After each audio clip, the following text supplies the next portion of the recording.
Dalam sejarah Babilonia, gerbang Ishtar adalah pintu masuk utama ke kota Babel. Gerbang ini dibangun atas perintah Raja Nebukadnezar II tahun 605 sampai tahun 562 SM.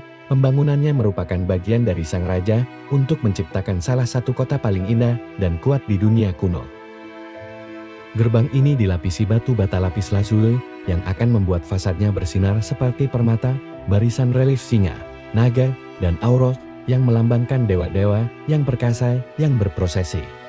Gerbang ini menyiratkan bahwa Babilonia dilindungi dan dipertahankan oleh para dewa dan sebaiknya musuh tidak melawannya. Penemuan gerbang kuno pada tahun 1902 oleh arkeolog Jerman Robert Koldewey disambut dengan kekaguman.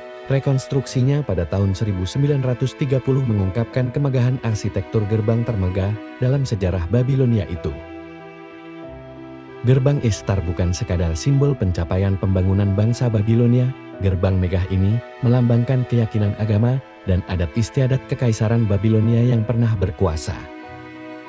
Gerbang Ishtar, simbol kemegahan Babilonia dan visi Nebukadnezar. Raja Nebukadnezar 2605 SM 562 SM memerintahkan pembangunan gerbang Ishtar pada sekitar tahun 575 SM. Pembangunan tersebut merupakan bagian dari rencananya untuk mempercantik ibu kota kekaisarannya. Di bawah pemerintahan Nebukadnezar II, Babylon menjadi salah satu kota paling indah dalam sejarah dunia kuno. Dia memerintahkan rekonstruksi lengkap wilayah kekaisaran, termasuk membangun kembali Etemenanki Sigurat Kuil Marduk. Selain itu, taman gantung Babilonia Konon dibangun untuk istrinya yang rindu kampung halaman, Amethys. Gerbang Ishtar tingginya hampir 12 meter dan memiliki ruang depan yang luas di sisi selatan atap dan pintunya terbuat dari kayu cedar. Sedangkan batu bata di sekelilingnya dilengkapi dengan ubin ornamen yang diperkirakan terbuat dari lapis lazuli. Lapis lazuli adalah batu semi mulia berwarna biru tua yang dianggap berharga sejak zaman dulu karena warnanya yang pekat. Melalui pos jaga terdapat jalan prosesi, koridor beraspal bata merah dan kuning sepanjang lebih dari 800 meter, dinding setinggi lebih dari 15 meter di setiap sisinya.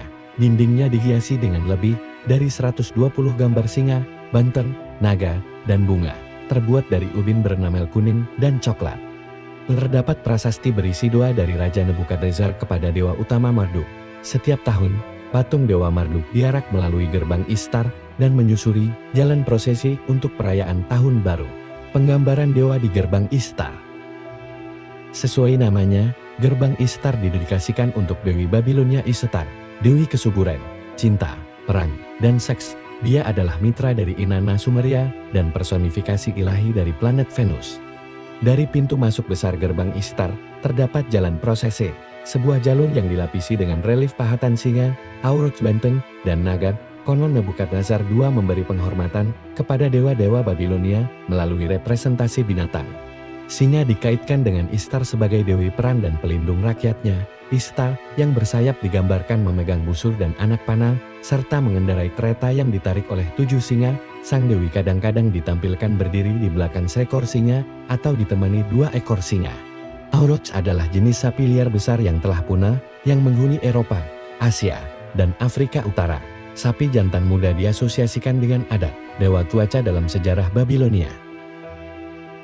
Adat mempunyai 2 aspek, yaitu pemberi dan perusak kehidupan. Hujannya menyebabkan tanah menghasilkan biji-bijian dan makanan, sedangkan badai dan topannya, yang menjadi bukti kemarahannya terhadap musuh-musuhnya, membawa kegelapan, kelaparan, dan kematian. Ngadat biasanya digambarkan mengacungkan petir dan berdiri di atas atau di samping seekor banteng. Simbol naga di gerbang Ishtar. Terakhir, naga Sirus merupakan representasi simbolis Marduk, dewa utama dalam sejarah Babilonia. Karakter asli Marduk tidak jelas, tetapi ia kemudian dikaitkan dengan air, tumbuh-tumbuhan, penilaian, dan sihir. Menurut mitologi kuno, Marduk mengalahkan Tiamat, monster kekacauan, dan Dewi Laut Purba yang kawin dengan Apsu dewa air tawar. Perkawinan keduanya menghasilkan dewa-dewa yang lebih muda. Kehadiran ular naga menjadi bahan perdebatan di kalangan peneliti. Menurut mereka, hewan mitos tersebut tidak cocok dengan patung-patung yang menggambarkan singa dan banteng yang hidup di masa itu. Disebut Sirus atau musuh ular kemegahan, makhluk ini digambarkan memiliki tubuh ramping bersisik, dan ekor panjang bersisik, kepala berupa kepala ular dengan lidah panjang bercabang. Akitu, festival tahun baru Babel dan prosesi ilahi dalam sejarah Babilonia. Relief patung singa, auroch, dan naga melambangkan dewa-dewa yang berkuasa. Relief ini memberikan pesan yang kuat kepada mereka yang memasuki kota bahwa Babilonia dilindungi dan dipertahankan oleh para dewa, jadi mereka sebaiknya tidak melawan para dewa.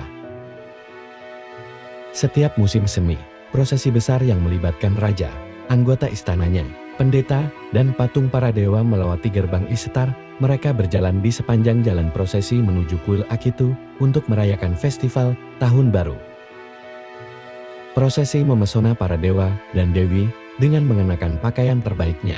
Semua duduk di atas kereta berhiaskan berlian. Prosesi ini dimulai di Kasikila, gerbang utama Esagila kuil yang didedikasikan untuk Marduk, lalu berlanjut ke utara sepanjang jalan prosesi Marduk melalui gerbang Ishtar.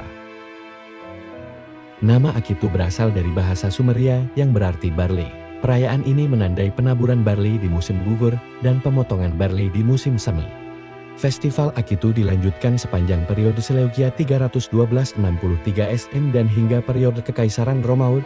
Kaisar Romawi Elagabalus memerintah tahun 218 sampai tahun 222 yang berasal dari Suriah, bahkan memperkenalkan festival ini di Italia. Sejumlah festival musim semi timur dekat kontemporer masih ada hingga saat ini. Masyarakat Iran secara tradisional merayakan tanggal 21 Maret sebagai Nowruz Hari Baru.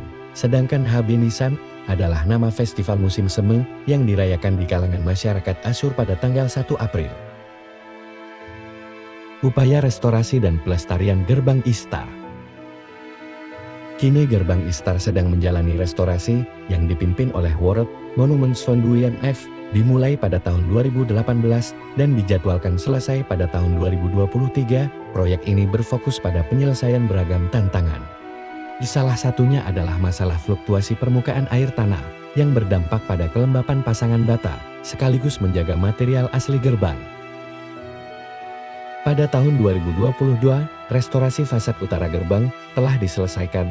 Restorasi ini melibatkan penggantian batu bata dan konsolidasi pasangan bata. Pengerjaan fasad selatan yang sedang berlangsung diharapkan selesai pada tahun 2023, sedangkan rencana pariwisata diproyeksikan selesai pada tahun 2024.